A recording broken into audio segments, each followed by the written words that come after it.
LCM और HCF के ज्ञात कीजिए। प्राइम फैक्टराइजेशन मेथड को हम हिंदी में क्या कहेंगे? अभाज्य गुणनखंड कहेंगे, ठीक है। अब इसको सॉल्व कैसे करते हैं? Let's take solve first part. हम 12 का प्राइम फैक्टराइजेशन करेंगे। 2 6 12, 2 3 6, 3 1 3, ठीक है। फिर हम 15 का प्राइम फैक्टराइजेशन करेंगे। 3 5 15, 5 1 5 और 21 का करेंगे। 3 7 21, 7 1 7। अब हमें इसका एलसीएम और एचसीएफ दोनों निकालना है। हम वो कैसे करेंगे? लुक हियर, आपको एचसीएफ निकालना है। आप पहले इन सारे नंबर्स की फैक्टराइजेशन लिख दीजिए। 12 का 2 इंटू 2 इंटू 3, 15 का 3 इंटू 5 और 21 का 3 इंटू 7, ठीक है। अब इसको हम कैसे लिख सकते हैं?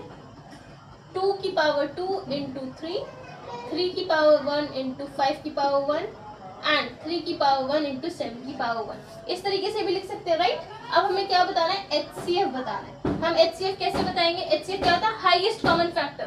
अब इसमें कॉमन क्या है? 2 इधर है पर नीचे दो लाइन में नहीं है, 2 इधर है यहाँ भी नहीं है, 3 इधर भी है, इधर भी है और इधर भी है, करेक्ट। पर यहाँ पे 5 है, इधर 5 नहीं है, यहाँ पर 7 है, 12 और 15 में 7 नहीं है। तो हमारा हाईएस्ट कॉमन फैक्टर एचसीएफ क्या हो गया? 3 हो गया। अब यहाँ पे हमें एलसीएम कैलकुलेट करना है। एलसीएम हम कैसे कैलकुलेट करेंगे? लुक, यहाँ पर आपका 2 है, 2 जितने भी डिफरेंट नंबर्स हैं आप उसे लिख लो। कौन कौन से डिफरेंट नंबर्स है? 2 3 यहाँ रिपीट हो गया, 5 और यहाँ पे 7।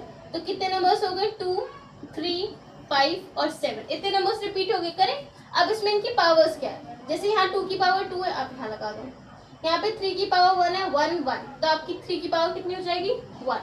फिर 5 की पावर कितनी है? 1 और 7 की पावर कितनी है? 1। ओके, अब इसको सॉल्व करेंगे। एलसीएम इज इक्वल्स टू 2 2 से कितना हो जाता है? 4, 3 5 से 15 इंटू 7। अब कैलकुलेट करिए जरा कि एलसीएम कितना होता है, कैलकुलेट करके बताइए। हम कैलकुलेट किया आप लोगों ने, आपका जो एलसीएम है वो आता है 420। कितना हो जाएगा? 420 मतलब 420। तो हमारा एचसीएफ भी निकल गया और एलसीएम भी निकल गया। आपको एलसीएम निकालने के लिए ऐसी कंबाइंड वाली एलसीएम करने की कोई भी जरूरत नहीं है।